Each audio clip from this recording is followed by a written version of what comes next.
Now, what issues made you get involved in the union? I've been involved with the USSW for a minute. I was involved with it back when it was raised at the South. It was more of a movement to get union activity higher within the service industry here in the South.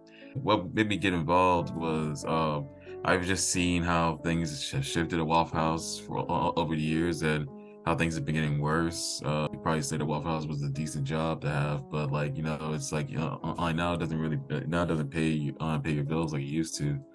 Also, like just the conditions of working at Waffle House has just really been getting bad. Like I had a friend of mine named Jesse Hall. He got shot and killed at Waffle House.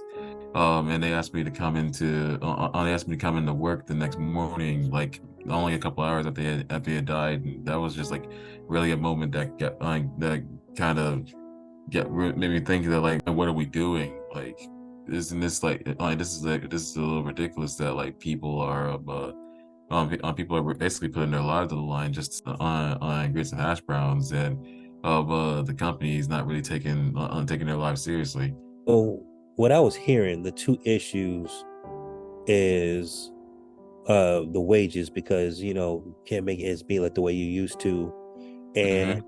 what you just mentioned. So I'm taking that safety is a big issue going on Hmm. at Waffle Houses. Yeah. Safety is a very big issue because you see all the viral fights of people like drunken bar fights and whatnot at Waffle House, and things get like things getting wild and crazy. What people really need is like to feel secure while working at Waffle House. Like it's dangerous in a lot of different stores, and that's why like one of the union's demands is 24-hour security.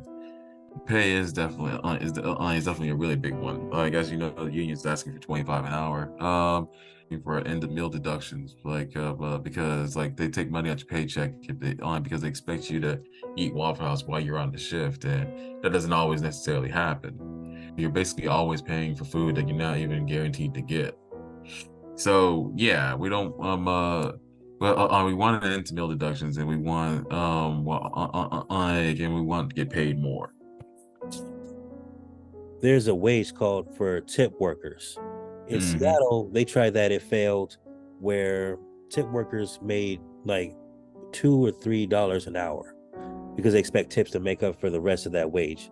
But that failed in Seattle, but that's still a factor where you're at, right? Because how much do Yeah. you make an hour? Or Oh how well, much is the burger?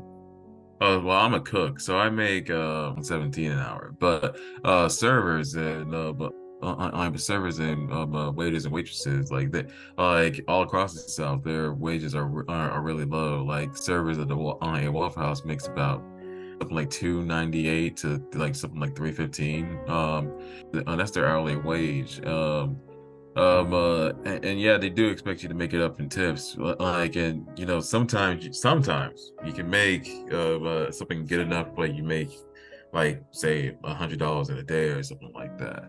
But like that's not guaranteed. There are bad days. There are days that you don't make anything.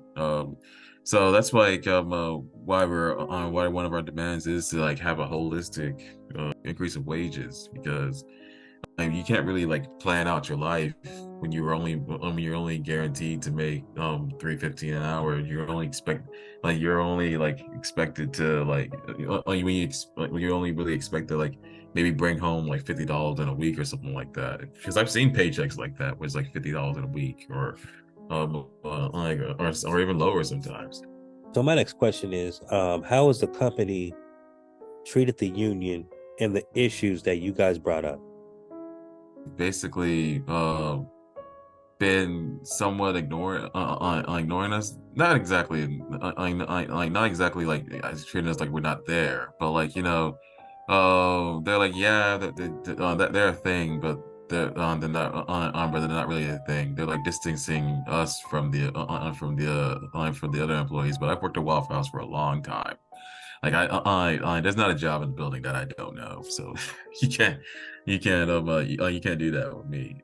My store in particular, they've like done things like instead of like saying like putting security on 24 on the shift 24 hours, they've done things like they've introduced they put security on security windows, and like they lock the door at night and they put security windows, and like so that like whenever you walk up to the store and you make an order your food, you can give the you can't go inside the store. So that's just how, like, it's kind of like just like you walk up to the window and order your food type deal now.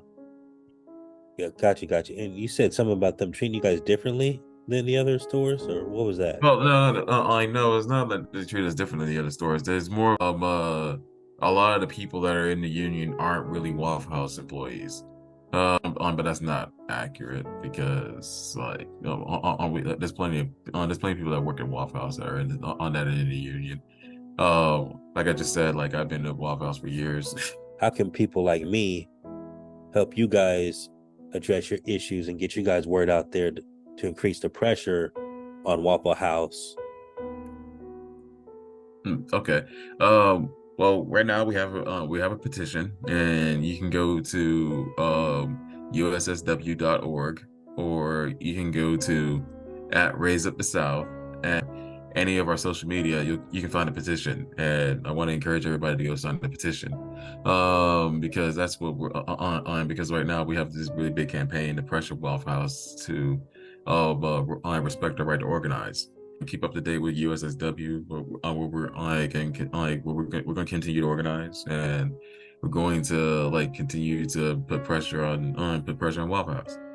Beautifully said. And also, hey, follow their pages, like it, share it, get the word out there as much as you can. Hey, I want to thank you so much for spending time with me, and good luck in your guys' fight.